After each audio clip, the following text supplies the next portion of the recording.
Karena begitu banyak cara Tuhan untuk bisa tolong kita. Amin. Apapun keadaan kita, waktu kita sungguh-sungguh setia sama Tuhan, Tuhan akan memberkati kita berlimpah. Boleh angkat kedua tangan kita di depan Tuhan. Satu-satunya yang ku andalkan, satu-satunya yang ku percaya, Engkau sumber kekuatan, sumber pengharapan, sumber kedamaian. Kami ingin menyatakan satu-satunya, satu-satunya yang ku ada. Oh, satu-satunya, satu-satunya yang ku kami percaya Engkau ya Tuhan. Tuhan memberkati, Tuhan penyembuh, Tuhan pemulih. Mari sambil bangkit berdiri bersama-sama katakan satu-satunya, satunya yang ku andalkan,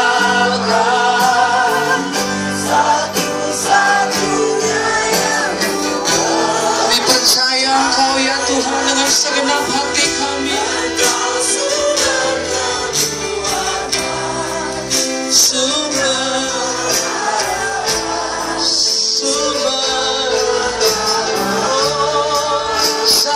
Satu-satunya,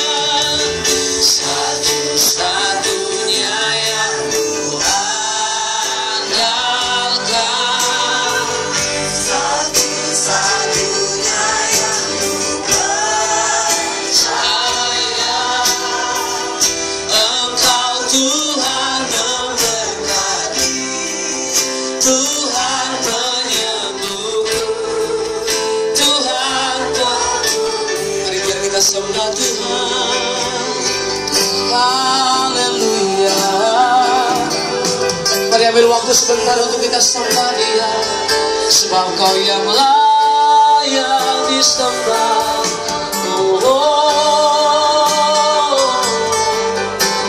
Haleluya.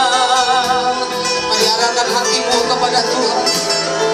Malam hari ini sembah Dia, Kau satu-satunya kekuatan.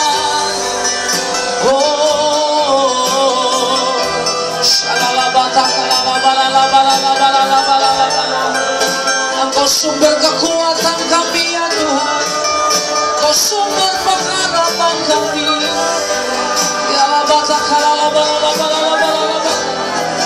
Mari sembah Tuhan. Mari jangan ada yang berdiam diri, semua angkat suaramu.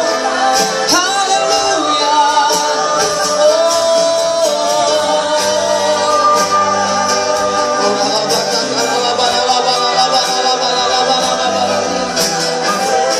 Kau yang layak, Kau yang kudus ya Tuhan.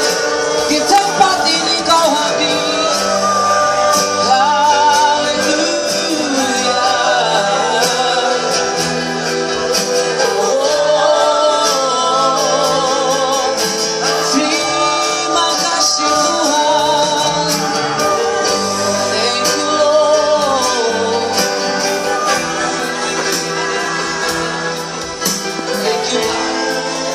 Dahsyat dalam hidup kami ya Tuhan.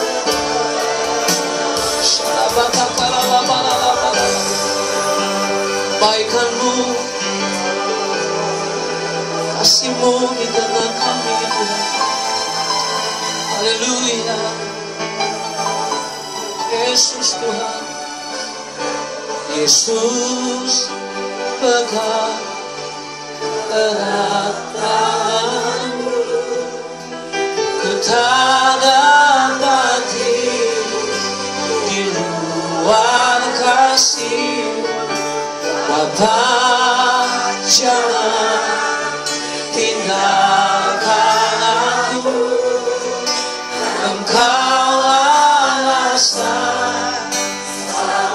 Mari sambil angkat kedua tanganmu di hadapan Tuhan. Yesus pegang erat. Yesus. Kau dengar pengakuan kami malam hari ini Tuhan.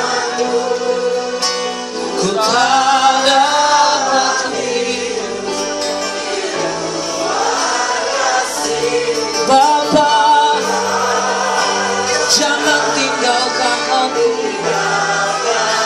Engkau alasan kami hidup Tuhan, alasan. Mari berseru sama Tuhan. Yesus pegang tangan, Yesus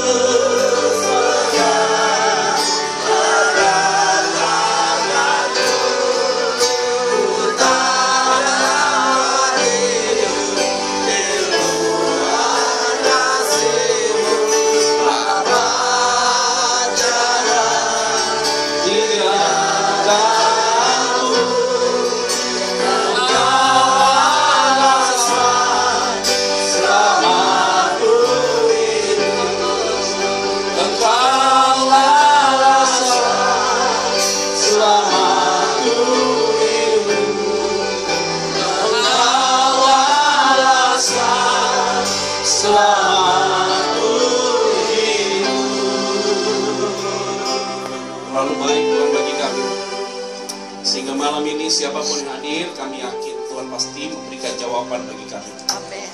Tidak ada satupun di sini yang dilewati dengan berkat Tuhan. Amin.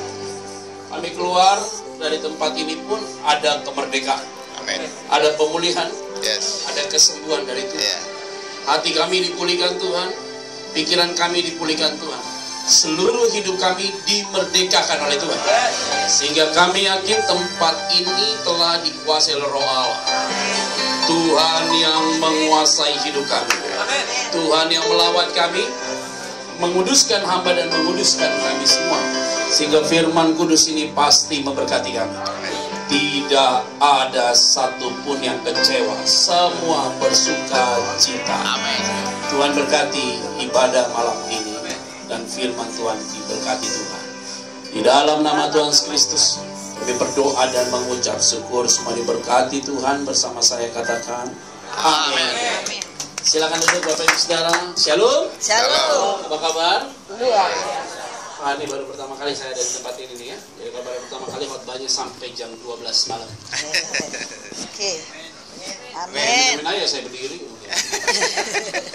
Semua diberkati Tuhan, amin. Amin. Oke, begini Bapak Ibu Saudara, kami bersyukur saya dengan Pak Marwan bisa ada di tempat ini, bisa sharing dengan Bapak Ibu Saudara. Kalau saya lihat dari wajah-wajah dari Bapak Ibu Saudara kelihatan lelah ya, tapi ada sukacita luar biasa ya. Amin. Ada sinar pemulihan ya, soalnya kena lampu terang semua gitu ya. Tapi saya lihat Bapak Ibu Saudara semua di tempat ini bukan pribadi yang baru kenal Tuhan kemarin. Sudah kenal Tuhan lewat banyak hal. Kita kenal Tuhan waktu kapan? Ketika kita ada dalam jurang itu. Yeah. Ketika kita ada masalah, Tuhan tolong kita itu luar biasa. Kadang-kadang kalau kita dapat berkat lebih, kita lupa Tuhan tuh. Iya. Bahkan membuat diri kita terlalu percaya diri dulu luar biasa. Tapi di saatnya ketika kita merangkak, ketika kita sedang tiarap, ketika kita jatuh, di saat itu kita lihat dari tangan Tuhan yang kuat tolong kita. Itu membuat kita hari ini tetap setia sama Dia. Dan sampai kapanpun kita tetap setia pada Dia. Walaupun kita tidak setia, tapi Tuhan tetap setia bagi kita. Amin. Bapak Ibu Saudara, saya mau sampaikan bagi kita. Saya yang mau sharingkan aja firman Tuhan pada hari ini. Siapa di sini yang tidak punya masalah? Coba angkat tangan. Yang tidak punya masalah. Siapa di sini yang punya masalah? Coba angkat tangan. Semuanya kan. Tidak ada satu orang pun di sini yang tidak punya masalah. Semua punya masalah. Bedanya adalah cara menyikapi. Pak, Bu, dulu sebelum kita jadi orang Kristen. Ya ingat ya. Setiap kita punya masalah, bawaannya mau bunuh diri terus ya. Kecewa kita, salahkan orang lain, pikiran kita negatif, selalu keluarkan kata-kata yang menghujat, bahkan menghakimi. Bahkan kita sendiri mengutuki diri kita sendiri. Tapi ketika kita ikut Tuhan, luar biasa ya. Bukan berarti tidak ada masalah, ada sih masalah. Tapi membuat kita tetap kuat dalam Tuhan. Masalah bisa saja makin banyak, tapi membuat kita tetap ceria. Ingat baik-baik ya, setiap orang benar selalu ada masalah. Tetapi orang benar kalau ada masalah, di situ adalah kesempatan untuk lebih maju lagi. Yang setuju katakan amin. Oke, yuk kita buka kitab Markus pasal yang ke-10 ayat 46 tentang Bartimius. Ada di sini firman Tuhan? Markus 10 ayat yang ke-46.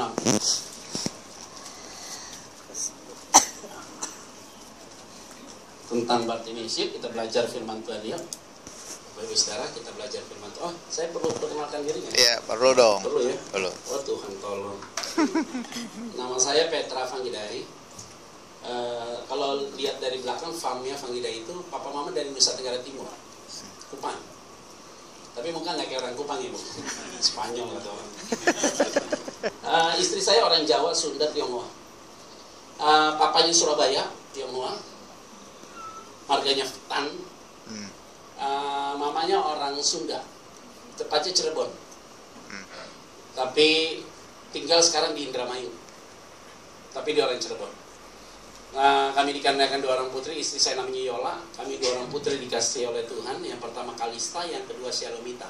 Kalista itu artinya yang terindah. Shalomita itu artinya kedamaian. 2 aja cukup ya. Anak 2 cukup, yang penting berkualitas. Daripada anak 5. Orang bilang gini, Pak, tambah Pak anaknya Pak, supaya rumah di rumah rame katanya. Papa mama saya tuh anaknya 5 orang laki-laki. Sekarang udah pada besar, dia berdua juga tuh. Kesepian terus juga. Orang bilang, ntar deh, buat lagi anak, pasti keluar cowok. Kalau cewek siapa yang tanggung jawab? Kita bilang cuma sederhana, 2 aja kita jaga dia, supaya dia lebih takut akan Tuhan. Kelak dapat teman hidup yang takut Tuhan, punya rumah tangga diberkati Tuhan, punya cucu yang takut Tuhan, punya cicit yang takut Tuhan. Nanti kita semua dapat menikmati, makan bersama dengan anak, cucu semua, baru kita dipanggil Tuhan. Setelah itu kita tinggal di rumah Bapa yang kekal. Tinggal di rumah Bapa yang kekal, jangan mau balik lagi ke dunia. Di sana aja udah cukup. Dan hari ini kita mau belajar firman Tuhan. Yuk kita lihat Markus pasal yang ke-10 ayat yang ke-46. Kita akan baca 1, 2, 3, iya. Lalu tibalah Yesus dan murid-muridnya di Yeriko. Dan ketika Yesus keluar dari Yeriko bersama-sama dengan murid-muridnya dan orang banyak yang berbondong-bondong, ada seorang pengemis yang buta bernama siapa? Bartimeus. Anak Timeus duduk di pinggir jalan. Oh, ya ada 3 orang. Yang pertama siapa? Dia siapa?